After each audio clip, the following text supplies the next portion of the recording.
Hello, friends. You're watching The Night Watchman, where every day you'll hear a brand new horror story that will send chills down your spine. But to keep bringing you these terrifying tales, we need your love and support. So don't forget to like, comment, and subscribe. Now let's begin the story. I never thought a part-time job at a Dollar Tree would become the reason I stopped working nights forever. My name is Ethan Harper, and this happened in Mansfield, Ohio, during the fall of 2021. At the time, I was 23 years old and trying to rebuild my life. A year earlier, my father had died from a heart attack. He had been a truck driver for nearly 30 years. His death happened suddenly, leaving my mother and me with bills we couldn't afford. I dropped out of community college and started taking whatever jobs I could find. Eventually, I got hired at a Dollar Tree on the edge of town. It wasn't a glamorous job, but it paid enough to help keep our house. The store sat in a small shopping plaza between a laundromat and an abandoned video rental building that had been empty for years. Most nights were boring. Customers came in, bought cleaning supplies, snacks, decorations, and left. Nothing unusual ever happened. Until October. The first strange thing happened 3 weeks before Halloween. I was stocking shelves around closing time when my coworker Rachel Morgan walked over. "Do you hear that?" she asked. "Hear what?" "Someone talking." I listened. At first I heard nothing. Then I noticed a faint voice. It sounded like a man whispering. The voice seemed to come from the back storage area. We assumed someone had accidentally gotten locked inside. Rachel and I grabbed flashlights and checked the stockroom. Nobody was there. The whispering stopped the moment we entered. We laughed it off. But Rachel looked uneasy. "Probably just pipes," I said. "Yeah," she replied.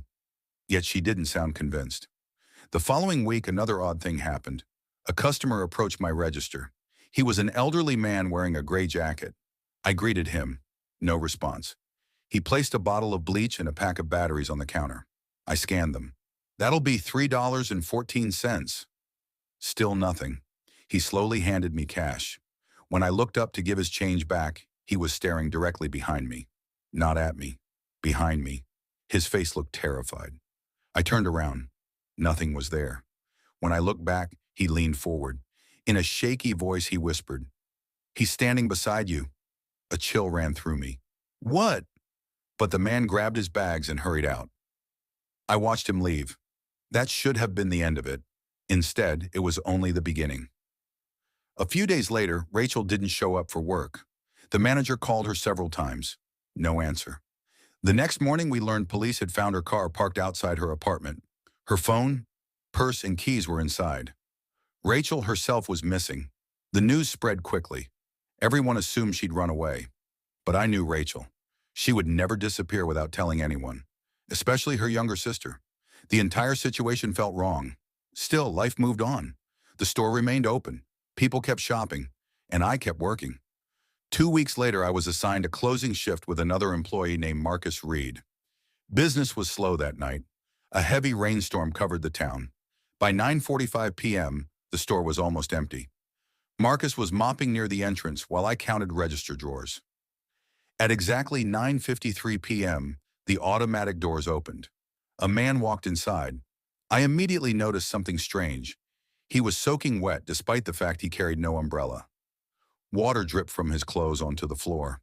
Marcus looked over. "Store closes in 7 minutes. The man didn't respond. He simply pushed a shopping cart down an aisle. I returned to counting money. 10 minutes later, Marcus approached me. "Did that guy leave?" I looked around. No. We checked aisle after aisle. Nothing. No customer. No cart. No sign he'd ever been there. The front doors never opened. There was no other exit. Marcus looked confused. "You saw him too, right?" "Yeah." Neither of us slept well that night. The next evening, I returned for another closing shift. The manager had gone home early because of a family emergency. That left only Marcus and me. The weather was worse than before. Wind rattled the windows. Rain hammered the roof. At 9:50 p.m., a woman entered the store. She looked to be in her late 30s. Long brown hair, blue sweater, tired expression. She carried a shopping basket. Nothing unusual. At least at first, she spent nearly 15 minutes walking around. When she finally reached my register, I noticed she had only one item, a birthday card. I scanned it. Did you find everything okay? She nodded. Then she asked, do you still see him? I froze. What? The man in the stockroom. My stomach tightened. I had never mentioned the whispering incident to customers. In fact, very few people even knew about it. Who are you? I asked. The woman smiled. Not a friendly smile, a sad one. Then she said, you should leave before midnight, and walked away, without paying, without taking the card. Marcus saw my face. What happened? I told him. His expression changed instantly. Neither of us laughed this time. At 10:30 p.m., we locked the doors. The storm continued outside. Marcus headed into the stockroom to finish inventory. I cleaned registers. A few minutes later, I heard him yell. Not a normal yell, a scream. I ran toward the back. Marcus! No response. I rushed through the stockroom door. Boxes lined the walls. The room was empty. Marcus was gone. My heart pounded. Marcus! Then I heard his voice, faint, far away, coming from somewhere behind a shelving unit. I followed it. The voice grew louder. Help me! I rounded the corner. Nobody was there. Only darkness. Then another voice spoke directly behind me. Turn around. I spun. Nothing. The room was empty. Suddenly, every light in the stockroom shut off. Complete darkness. I pulled out my phone flashlight. The beam shook in my trembling hand. That's when I saw footprints. Wet footprints. Fresh. Leading deeper into the back area. I followed them. I don't know why. Maybe because I thought Marcus was hurt. Maybe because fear makes people do stupid things. The footprints ended at an old storage door, a door I had never seen open. According to the manager, it led to an unused maintenance hallway connected to the abandoned video rental building next door. The door stood slightly open. Marcus's voice echoed from inside. Ethan, help! I stepped through. The hallway smelled of mold and standing water. My flashlight revealed peeling paint and broken ceiling panels. The voice continued. Ethan. I followed it. Then I found something. A shopping cart, covered in dust. Inside was a faded Dollar Tree employee vest. Rachel's vest. My blood turned cold. Before I could react, another flashlight appeared farther down the hall. Someone was standing there. A tall man, motionless, watching me. I couldn't see his face. Only his silhouette. Marcus, I called. The figure didn't move. Then it started walking toward me. Slowly, very slowly. I backed away. The footsteps echoed through the hallway. Closer, closer, closer. My flashlight flickered. For a split second, the light illuminated his face. I wish it hadn't. The man's skin looked pale and waterlogged. His eyes appeared completely black. His mouth hung unnaturally open, like someone drowning. I turned and ran. The footsteps accelerated behind me. I sprinted through the hallway. Boxes blurred past. My lungs burned. I burst back into the stockroom and slammed the door. The footsteps stopped immediately. Silence. Absolute silence. Then came a single knock. 3 slow taps. Knock, knock, knock. I ran to the front of the store. No sign of Marcus. No sign of anyone. I grabbed my keys and rushed outside. Rain soaked me instantly. I drove straight to the police station. Officers searched the building that night. They found no hallway, no hidden figure, no Rachel's vest, nothing. It was as if the entire experience never happened. But Marcus never came home, just like Rachel. Both vanished without explanation. The store closed temporarily during the investigation. Months later, a contractor renovating the abandoned video rental building discovered a concealed crawl space between the two properties. Inside, investigators found personal belongings from multiple missing people, including Rachel's employee badge and Marcus's wallet. The case made local news for weeks. Police never released many details. No suspect was identified. No arrests were made. Eventually, the story faded from public attention. The Dollar Tree reopened under new management. I never returned. I moved away from Mansfield 6 months later. Sometimes I still think about that night, about the woman who warned me, about the old man who claimed someone stood behind me, and about the soaking wet man who entered the store but never left. Maybe there was a logical explanation, maybe there wasn't, But one thing still bothers me. A year after I moved, I received an envelope with no return address. Inside was a single photograph. The picture showed the back stockroom of that Dollar Tree. Standing between two shelves was Marcus, looking directly at the camera. His face was pale. His eyes were black. And behind him stood the tall man from the hallway. Written on the back of the photo were 4 words. "We're still here waiting." I burned the photograph that same night. But even now, years later, whenever I walk into a discount store late at night, I find myself checking the ends of the aisles. Because sometimes, for just a second, I think I see a tall figure standing there, watching, waiting, and smiling. Story 2, I never thought a part-time job at a Dollar Tree would become the reason I stopped working nights forever. My name is Ethan Walker, and this happened in the fall of 2021 in a small town called Brooksville, Ohio. Back then, I was 23 years old, struggling to pay rent after dropping out of community college. My father had passed away from a heart attack 2 years earlier, and my mother was working double shifts at a nursing home. Money was always tight. When a new Dollar Tree opened near the edge of town, I took the first job they offered me. At first, it seemed perfect. The store sat beside an old highway, surrounded by empty fields and patches of woods. Most customers were friendly locals. The manager, Lisa Grant, was strict but fair, and the work itself wasn't difficult. The only thing people disliked was the closing shift. Employees constantly complained about hearing strange noises after dark, boxes falling in empty aisles, shopping carts moving by themselves, the sound of footsteps in the stockroom. Most people laughed it off. I did too, until the night I learned the truth. The first strange thing happened during my 3rd week. I was stocking shelves in aisle 9 around 9:30 p.m. The store would close at 10. The aisle contained cleaning supplies and household products. As I placed bottles of bleach on a shelf, I noticed a man standing at the far end. He was tall, very tall, at least 6'5". He wore a dark jacket and a black baseball cap. His face was partially hidden. At first, I assumed he was shopping. "Need help finding something?" I asked. The man didn't respond. He simply stood there, watching. I remember feeling uncomfortable. Not scared, just uncomfortable. I walked toward him. When I reached the end of the aisle, he was gone. I looked left. I looked right. Nothing. There was no way he could have left without passing me, yet the aisle was empty. I told myself I must have been distracted. Still, the image stayed in my mind. A week later, I saw him again. This time, I was helping close the store. Only 3 employees remained inside: Lisa, a cashier named Megan, and me.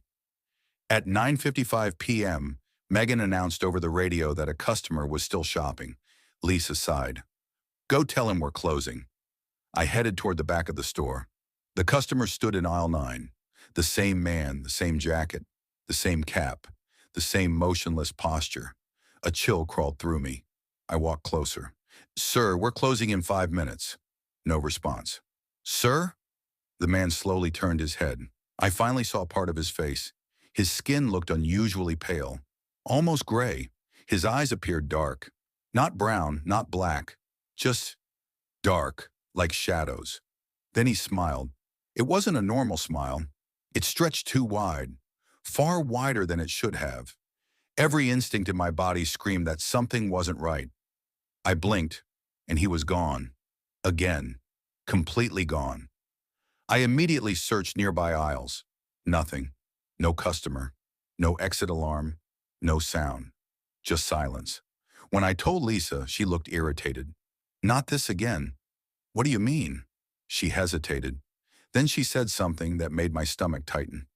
"You're the 4th employee who's described him." The next evening, I demanded answers. During lunch, Lisa finally told me the story. Before Dollar Tree occupied the building, it had been a discount grocery store. 8 years earlier, a maintenance worker named Daniel Ross disappeared during a night shift. Police searched everywhere. His truck remained in the parking lot. His wallet was found in the break room. But Daniel himself was never located. No body, no evidence, nothing. The case went cold. Months later, employees began reporting sightings of a tall man wandering the building after closing. Always near the same area. Always around what was now aisle 9. Management dismissed the stories. Employees eventually stopped talking about it. but the sightings never completely ended. I laughed nervously. You don't actually believe that, right? Lisa stared at her coffee. I didn't. She paused. Then I saw him myself. For several days, nothing happened. I almost convinced myself the stories were nonsense. Then Halloween week arrived. Business was slow, rain hammered the building every evening, and strange things began happening. The first incident occurred in the stockroom. I was unloading boxes when I heard footsteps behind me. Heavy footsteps. Slow. Deliberate. I turned around. Nobody. The footsteps continued. Somehow, even though no one was there, one step, another, another, coming closer. I dropped the box and ran. The footsteps stopped instantly. The second incident happened 2 nights later. The security cameras began malfunctioning. A section of footage from aisle 9 kept turning black. Not static, not distortion, just complete darkness, as if the camera was staring into a void. A technician inspected the system. He found no problems. The camera worked perfectly, yet every night between 9 p.m. and 10 p.m., the screen went black. Only that camera, only that aisle. The third incident terrified me. I was locking shopping carts together near closing time when I heard someone whisper my name. Ethan. The voice sounded male, low, calm, very close. I spun around. Nobody stood nearby. Then I heard it again. Ethan. This time it came from aisle 9. I froze. Every hair on my body stood up. I slowly walked toward the aisle. The lights flickered. The store suddenly felt colder. At the end of the aisle stood the tall man, watching me, motionless, waiting. For several seconds, neither of us moved. Then he raised one finger and pointed toward the floor, directly beneath a shelf. The lights went out. For less than a second. When they returned, he was gone. I told Lisa everything. For the first time, she looked genuinely frightened. The next morning, she reviewed old store blueprints. Hours later, she called me. Ethan, you need to come see this. I drove to the store immediately. Lisa spread several papers across her desk. According to the original building plans, there had once been a maintenance access hatch beneath the floor in aisle 9. Years earlier, it had been sealed during renovations. No current employees knew it existed. The location matched exactly where the man had pointed. Neither of us knew what to think, but curiosity won. That night, after closing, we decided to investigate. At 10:15 p.m., the store was empty. Rain pounded the roof. Thunder echoed outside. Lisa and I moved shelves away from the spot. The floor looked normal, until we noticed faint metal edges hidden beneath old tile. There really was a hatch. My heart raced. Using crowbars from the stockroom, we pried the metal door open. A foul smell escaped immediately, the kind of smell that comes from something trapped for years. Neither of us spoke. We shined flashlights inside. A narrow maintenance tunnel stretched beneath the building. Dust covered everything. The air felt thick and stale. Slowly, we climbed down. The tunnel extended nearly 30 feet. At the far end lay something half buried beneath debris. Something human. The police arrived within 20 minutes. Investigators spent the entire night at the scene. The remains belonged to Daniel Ross, the missing maintenance worker. After 8 years, he had finally been found. Evidence suggested he had fallen into the access area during repairs. The hatch somehow closed above him. Unable to escape, he died trapped beneath the building. His disappearance had never been a crime, just a horrific accident. The story made national news for a short time. Daniel's surviving family finally received answers. Everyone assumed that would be the end, but it wasn't, because of what happened 3 nights later. I was finishing my final shift before transferring to another job. The store was quiet, peaceful. For the first time in months, nothing felt wrong. At 9:58 p.m., I completed my closing checklist. As I passed aisle 9, I stopped. Someone stood at the far end. The tall man. One last time. My pulse quickened, but something was different. His face no longer appeared twisted. No unnatural smile, no darkness around his eyes. He simply looked like an ordinary man, a tired maintenance worker. He nodded once, as if thanking me. Then he turned and walked away, step by step, until he disappeared around the corner. I followed immediately. The aisle beyond was empty, but this time I wasn't afraid. Not anymore, because somehow I knew I'd never see him again, and I never did. I left Dollar Tree the following week. The strange noises stopped. The camera problems ended. No employee ever reported another sighting. Sometimes I still think about Daniel Ross, about how he spent 8 years forgotten beneath the very floor people walked across every day. Maybe ghosts aren't always seeking revenge. Maybe some are simply trying to be found. And maybe on those cold nights in Brooksville, Ohio, a lost man was doing the only thing he could to finally tell someone where he was. Story 3. I never believed the stories people told about late-night retail jobs. Most of them sounded exaggerated, employees inventing creepy experiences to make boring shifts sound interesting. That was exactly what I thought when I started working at a Dollar Tree in the small town of Millfield, Ohio. I was 26 years old at the time. After my father died from a heart attack, I dropped out of community college and spent nearly 2 years helping my mother pay bills. Money was always tight. When she finally found stable work at a local insurance office, I decided to move into my own apartment and start rebuilding my life. The Dollar Tree job wasn't glamorous, but it paid enough. The store sat near the edge of town beside an aging strip mall. During the day, it was busy with families, elderly shoppers, and college students looking for cheap supplies. At night, however, the area felt different. Half the parking lot lights didn't work. Several stores nearby were permanently closed, leaving dark windows that reflected the Dollar Tree's bright interior. Most nights were uneventful, until October 14th. That night changed everything. My shift started at 3 p.m. The weather forecast predicted heavy rain, and by sunset, the sky looked almost black. Around 8 p.m., thunder rolled across town, while customers rushed through the aisles grabbing last-minute items before heading home. By 9:30, the store was nearly empty.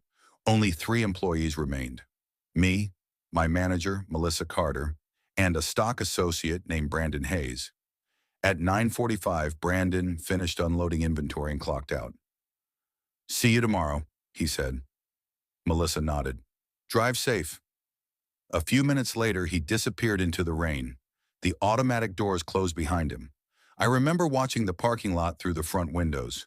Rain poured so hard it looked like gray curtains falling from the sky. The remaining 15 minutes before closing felt unusually quiet. No customers, no carts rolling, no children crying, nothing, just rain hammering the roof. At exactly 10 p.m., Melissa locked one side of the entrance. "Let's close up." I began straightening shelves while she counted registers. Around 10:15, I heard the front door chime. My head immediately snapped up. The store was supposed to be closed. I walked toward the front. A man stood near the entrance. Tall, thin, maybe in his late 50s. He wore a dark raincoat dripping with water. The strange thing was that neither of us had seen him enter. The front door alarm never sounded, yet there he was, standing completely still, looking straight ahead. I approached him. "Sir, we're closed." No response. "Sir?" Slowly he turned his head toward me. His eyes looked exhausted. Not scary, just tired, like someone who hadn't slept in weeks. "Need batteries," he said quietly. I hesitated. Normally we'd tell customers to come back tomorrow, but he looked desperate. I radioed Melissa. "We've got one customer," she sighed. "Fine.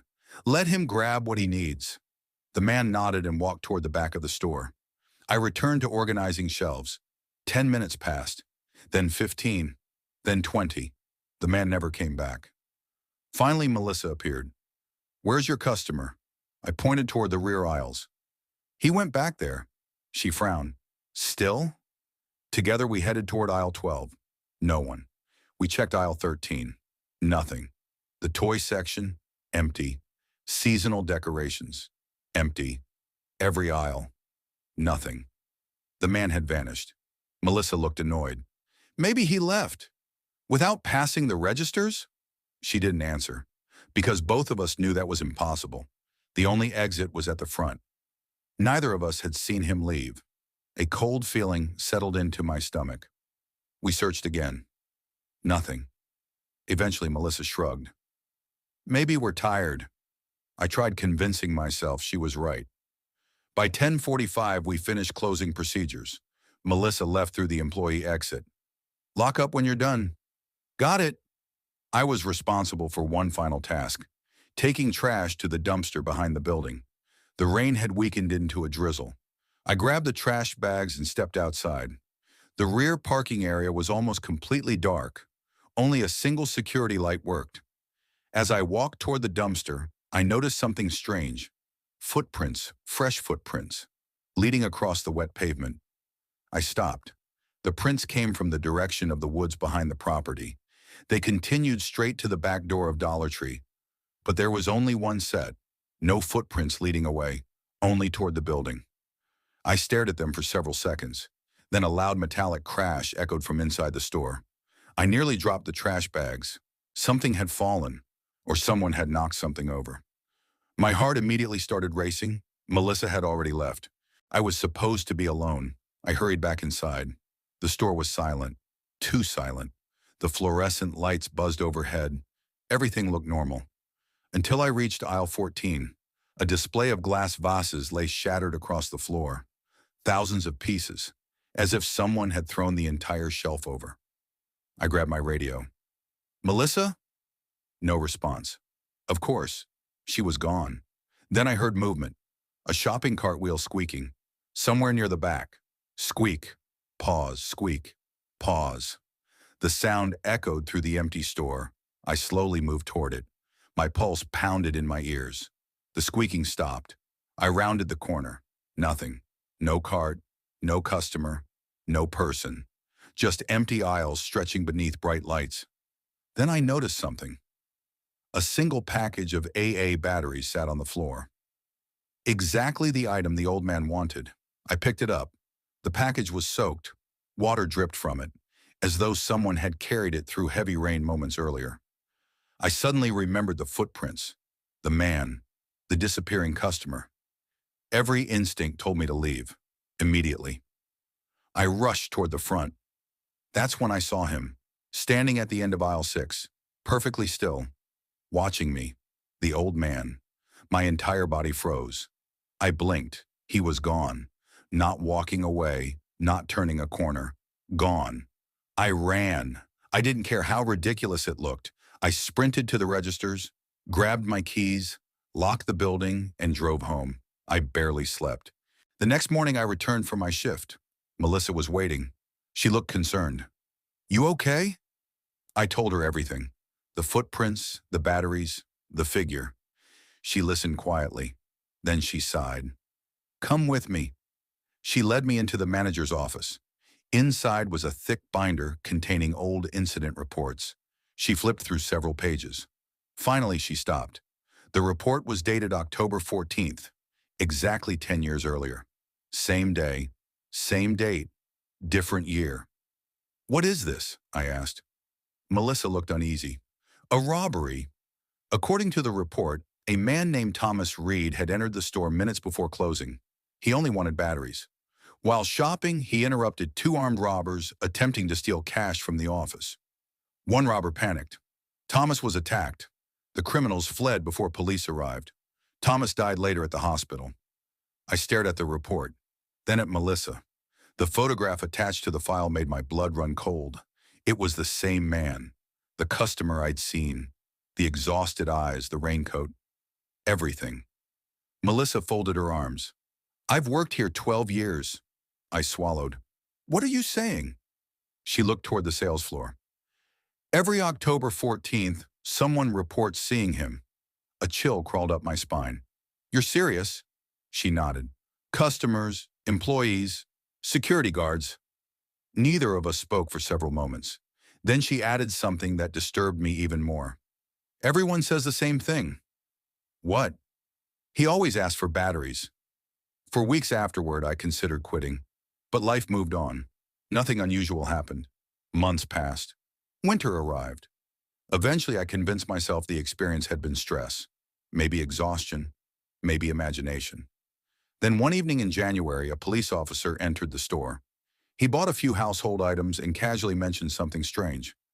You folks ever have trouble with people hanging around the woods behind here? I froze. What do you mean? The officer shrugged. We found human remains back there yesterday. The room suddenly felt smaller. My stomach tightened. What? Looks old? Very old. An investigation followed. A week later, local news reported the discovery. The remains belonged to one of the robbers from the 2014 Dollar Tree incident. He had disappeared after the crime. Nobody knew what happened to him. Until now. His body had been buried in the woods behind the store for over a decade. Authorities believed his partner had killed him during an argument after the robbery. The case finally closed. For most people, that was the end. For me, it raised a question. Why had Thomas Reed appeared that night? The answer came the following October. October 14th, exactly 1 year after my experience, I volunteered for the closing shift. Part of me needed answers. The night was rainy again. At 10:15 p.m., the front door chime sounded. I looked up. The old man stood there, just like before. Same raincoat, same tired eyes. This time, I wasn't afraid. I walked toward him. He looked at me quietly. "Need battery?" he said. I nodded, then pointed toward aisle 14. "They're right there." For the first time, he smiled. A small smile. Grateful, relieved. He turned and walked away. I followed. Halfway down the aisle, he stopped, then slowly faded into the bright, fluorescent light. Gone. The package of batteries remained on the shelf untouched. I never saw him again. Neither did anyone else. Maybe finding the robber's body finally solved whatever unfinished business tied him to that place. Maybe there was another explanation. I don't know. What I do know is this. For one rainy night in Ohio, I spoke with a customer who had been dead for 10 years, and he only wanted batteries. Story 4. I never thought a part-time job at a Dollar Tree would become the reason I still sleep with the lights on. My name is Ethan Mercer, and this happened in the fall of 2019 in a small town called Brooksville, Ohio. At the time, I was 24 years old and desperate for money. 3 months earlier, my father had died from a heart attack. He'd been a mechanic his entire life and left behind more debt than savings. After helping my mother keep the house, I had almost nothing left in my bank account. I took whatever work I could find. That was how I ended up working nights at the Dollar Tree on Harper Road. The store wasn't much to look at. The building sat between an abandoned laundromat and a rundown pawn shop. During the day, it looked normal enough, but at night, the parking lot seemed strangely isolated. Most customers came before sunset. After 8 p.m., the place became almost empty. My manager was a 48-year-old woman named Linda Foster. She was strict but fair. Then there was Marcus, another employee around my age. We mostly stocked shelves, cleaned aisles, and handled late-night customers. The job was boring, at least at first. One rainy Thursday evening, about a month after I started, Linda asked me to organize aisle 9. The aisle contained cleaning products and storage containers. I grabbed a cart and started stocking shelves. While working, I heard someone whisper my name. "Ethan!" I turned around immediately. Nobody was there. The aisle was empty. I figured I imagined it. The store's air conditioning system made strange noises all the time. I went back to work. Then I heard it again. "Ethan!" This time it sounded closer, almost directly behind me. I spun around. Nothing. No customers, no employees, nobody. A chill ran through me. I walked to the front register where Marcus was scrolling through his phone. "Did you just call me?" I asked. He looked confused. "No." I laughed nervously. "Never mind." For the rest of the night, I avoided aisle 9. I didn't tell anyone. It sounded ridiculous. The next week, strange things started happening. Products would appear in the wrong locations. Boxes I had already stocked somehow returned to the stockroom. Sometimes I'd find items standing perfectly upright in the middle of the floor. Not dropped, not misplaced. Standing, like someone had carefully placed them there. Linda blamed careless customers. Marcus blamed teenagers. But I wasn't convinced. One night after closing, I stayed late to finish the inventory. The rain hammered against the windows. The parking lot outside was empty. Linda had already left. Marcus was in the stockroom counting shipments. I was scanning products in aisle 9 when I heard a shopping cart moving. The sound echoed through the store, metal wheels rattling across tile. I looked down the aisle. Nothing. The sound continued, slowly, steadily, moving closer. I stepped into the main walkway. Every aisle was empty. Then the cart sound stopped. Complete silence. A few seconds later, Marcus emerged from the stockroom. "You hear that?" I asked. "Hear what?" "The cart." He frowned. "What cart?" I stared at him. He hadn't heard anything. That was the moment I began feeling genuinely uneasy.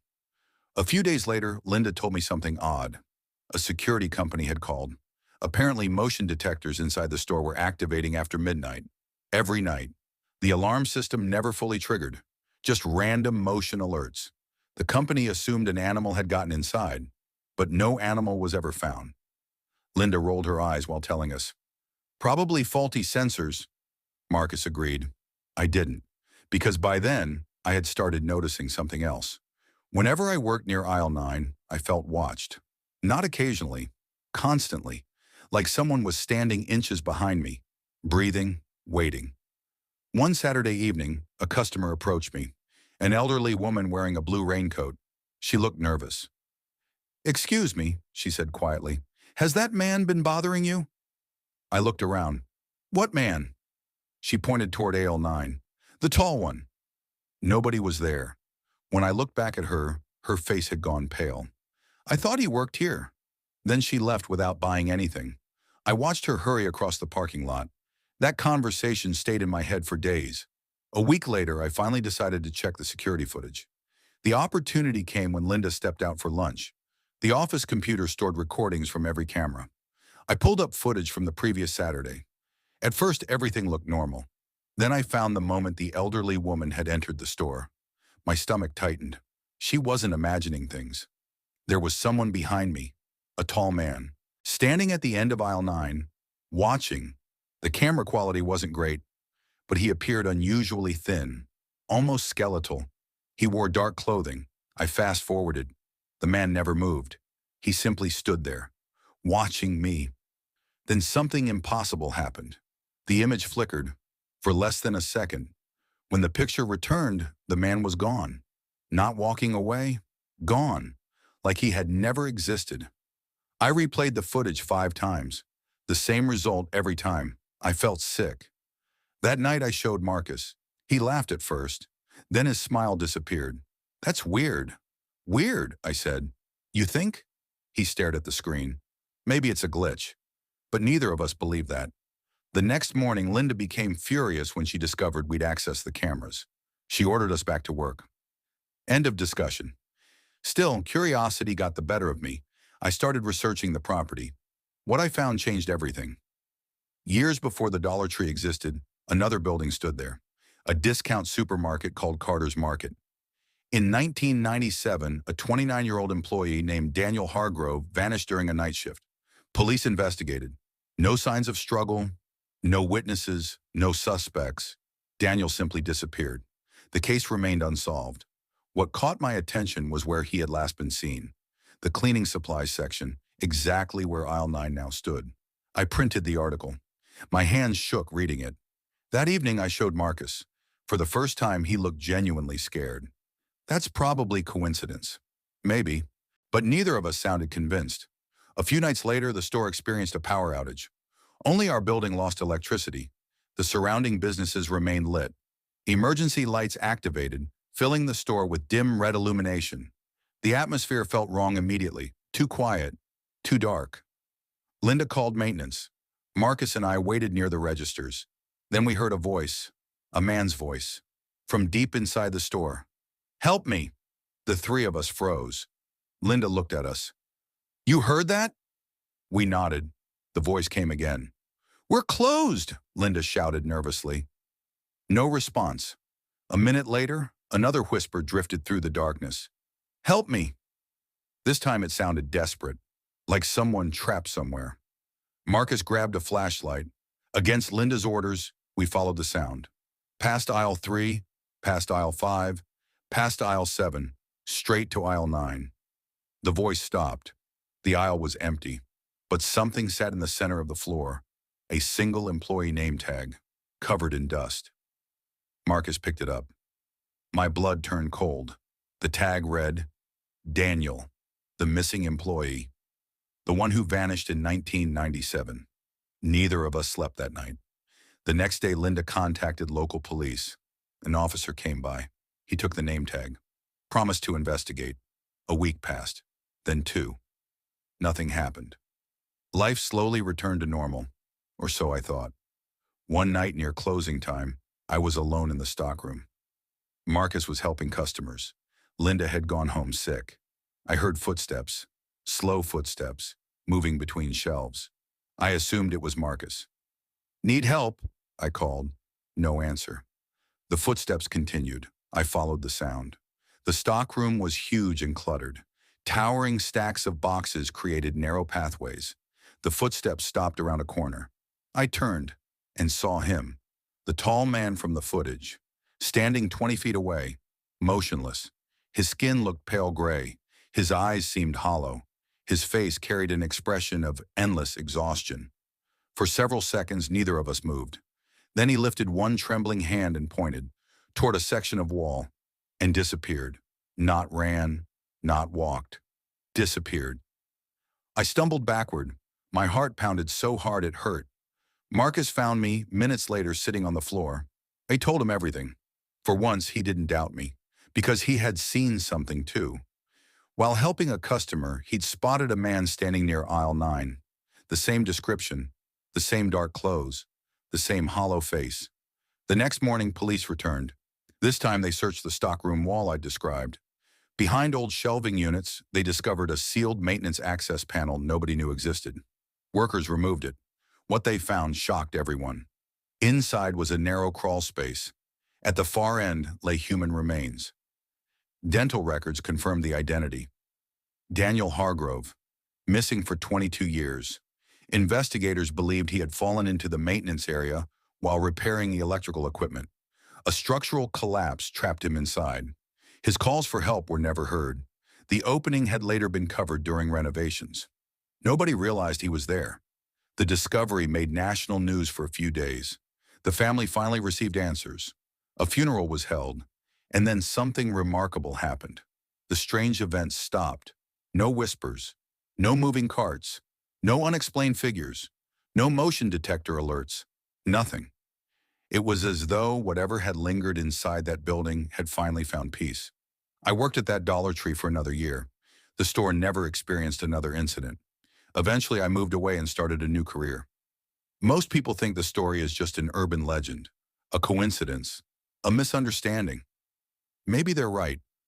But sometimes late at night, I remember the look on that man's face. Not anger, not hatred, just desperation. Like someone who had spent decades trying to be found. And whenever I think about that moment in the stockroom, I remember one detail I never included in the police report. Just before he vanished, Daniel mouthed 2 words, "Thank you," and I haven't forgotten them since. Story 5, I never thought a part-time job at a Dollar Tree would become the most terrifying experience of my life. My name is Ethan Walker, and in the fall of 2021, I was 19 years old and living in the small town of Millfield, Ohio.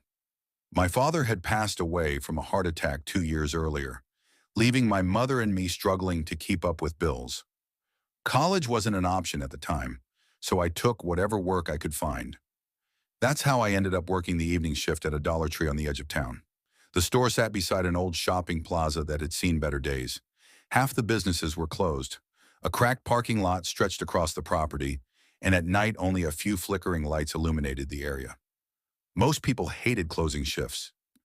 I didn't. The store was usually quiet after 8 p.m., giving me time to stock shelves and listen to podcasts. The manager, Lisa Monroe, was a friendly woman in her 40s who treated everyone like family. For nearly 6 months, nothing unusual happened. Then the incidents started. The first one seemed harmless. One rainy Thursday evening, I was organizing cleaning supplies when an elderly woman approached my register. She looked to be around 70, gray coat, white hair, pale skin. What stood out was her expression. She looked terrified, not nervous, terrified. She placed a package of batteries on the counter and glanced toward the back of the store. "Is he still here?" she asked. I frowned. "Who?" "The man." I looked around. "What man?" The woman swallowed. "The man in the black jacket." I glanced toward aisle 12. Nobody was there. When I looked back, the woman seemed embarrassed. Never mind. She paid and hurried out. I thought maybe she was confused, but 15 minutes later I saw something strange. Security mirrors hung near the ceiling, allowing employees to see around corners. As I stocked shelves, I noticed a man standing at the end of aisle 12. Black jacket, hands in pockets, motionless, watching. I started walking toward him. The second I reached the aisle, nobody was there. I checked every aisle, nothing. I even looked outside. Empty parking lot. The experience bothered me, but I convinced myself I had imagined it. Then it happened again and again. Always the same figure. Always wearing a black jacket. Always standing still. Watching. Never buying anything. Never speaking. And whenever I tried approaching him, he disappeared. A month later, I finally mentioned it to Lisa. Her reaction surprised me. She became unusually quiet. "You've seen him too?" I laughed nervously. "What do you mean?" Lisa stared toward the break room. I thought I was going crazy. A chill ran through me. She explained that several employees over the years had reported seeing a man standing in random aisles. The descriptions were always identical. Black jacket, dark hair, tall, expressionless. Nobody had ever spoken with him. Nobody had ever seen him leave. I waited for her to laugh and reveal it was a joke. She didn't. "Maybe it's some local guy messing with people," I suggested. Lisa shook her head. "Some of these reports go back almost 10 years. That answer made no sense. Still, life went on. Until December 14th. The night everything changed. It was a Tuesday. Cold, windy. Snow flurries drifted across the parking lot. Business had been slow all evening. Around 9:15 p.m., only 3 customers remained inside. A mother with her son, a college student buying snacks, and a man in a black jacket. The moment I noticed him, my stomach tightened. He stood near the toy section, motionless, watching. For some reason, he seemed different this time. Closer, more real. I could clearly see his face. Pale skin, dark eyes, no expression. I told myself I was done being scared. I walked directly toward him. "Sir, can I help you find something?" No response. The man simply stared. Then he slowly raised one finger, pointing toward the back stockroom hallway. I turned instinctively. The hallway was empty. When I looked back, he was gone. Completely gone. I searched every aisle. Nothing. The exits never opened. No alarm sounded. No customer saw him leave. I returned to the register shaken. At 10 p.m., we locked the doors. The last customers left. Only Lisa and I remained. We began our usual closing routine. Vacuuming, counting registers, restocking candy. At 10:25 p.m., the store became eerily quiet. Too quiet. The kind of silence that makes you aware of every sound. I was carrying boxes toward the stockroom when I heard something. A cartwheel, squeaking, slowly, somewhere in the store. I froze. Lisa looked up from her paperwork. "You hear that?" I nodded. The squeaking continued. One wheel, over and over, moving through the aisles. Neither of us spoke. The store should have been empty. Lisa grabbed a flashlight. Together we walked into the sales floor. The sound stopped. Nothing moved. Every aisle appeared empty. Then we noticed a shopping cart, standing near aisle 12. Neither of us remembered leaving it there. Inside the cart sat a single item, a black picture frame. Lisa picked it up. The moment she looked at it, her face drained of color. "What is it?" She handed it to me. My blood turned cold. Inside the frame was a photograph, not a stock image, a real photograph, taken inside our store. At night. The photo showed me standing behind the register. The picture had clearly been taken only days earlier. I stared in disbelief. "Who took this?" Lisa didn't answer. She was looking at the back of the frame. Written in black marker were 4 words. "You should not stay." We immediately checked security footage. The shopping cart had not appeared on camera. It simply wasn't there. One frame showed an empty aisle. The next frame showed the cart, as if it had materialized. Neither of us knew what to think. At 10:45 p.m., we decided to finish closing and leave. Fast. As we prepared to exit, the power suddenly went out. The store plunged into darkness. My heart nearly stopped. Emergency lights activated seconds later, bathing everything in a dim red glow. The atmosphere felt wrong, almost dreamlike. Then came the sound. Footsteps, slow, heavy, from the stockroom. Lisa whispered, "Who's back there?" No answer. The footsteps continued. Closer, closer, closer. I grabbed a metal shelf bar. Lisa called out again. Nothing. The footsteps stopped. Silence. Then a loud crash exploded from the stockroom. We jumped. Boxes toppled. Something hit the floor. Without thinking, we rushed toward the noise. The stockroom looked destroyed. Boxes scattered everywhere. Shelves overturned. But nobody was there. No intruder, no explanation. Then Lisa noticed something. A door. At the very back. A maintenance door that was normally locked. Tonight it stood open.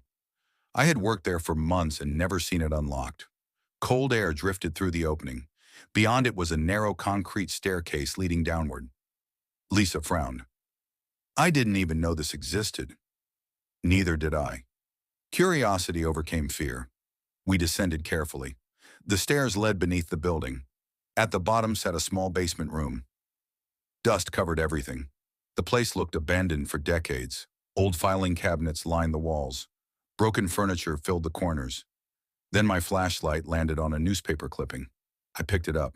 The article was dated 2012, nearly 10 years before. The headline made my stomach drop. Local man missing after night shift. The article included a photograph. A tall man, dark hair, black jacket, the same man, the exact same man. According to the story, his name was Ryan Mercer. He had worked security at the shopping plaza before disappearing without explanation. Police never found him. No body, no suspects, nothing. I looked at Lisa. Neither of us spoke. Then a voice echoed through the basement. A whisper, barely audible. "Leave!" We spun around. Nobody stood there. Again. "Leave!" This time louder. The temperature seemed to drop instantly. Every instinct screamed at us to run. We sprinted up the stairs. The moment we reached the sales floor, a deafening crash erupted behind us. The basement door slammed shut.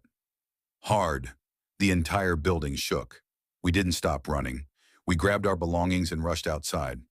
As we reached the parking lot, I looked back one final time. A figure stood inside the front window, watching us. Black jacket, pale face, motionless. Ryan Mercer. The next morning, police searched the basement. What they found shocked everyone. Behind an old wall panel was a hidden cavity. Inside were human remains. The investigation later confirmed the remains belonged to Ryan Mercer. Detectives believed he had discovered criminal activity involving former plaza employees years earlier and had been murdered to keep him silent.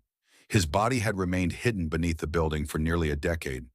After the discovery, something strange happened. The sightings stopped. Completely. No employees reported seeing the man again. No mysterious photographs appeared. No unexplained noises. Nothing.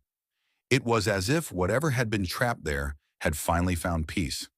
I quit 2 weeks later, not because I was afraid, because every time I walked through those automatic doors, I remembered that face staring from the darkness. Even now, years later, I sometimes wonder what would have happened if we hadn't followed those footsteps into the basement. Maybe Ryan Mercer had spent 10 years trying to tell someone where he was. Maybe the warnings were never meant to scare us. Maybe he was trying to save us. I don't know. What I do know is this. Some nights, when I drive past that old shopping plaza, I still glance toward the Dollar Tree windows. And every single time, a part of me expects to see a tall man in a black jacket standing inside the store, watching, waiting, silent. The end.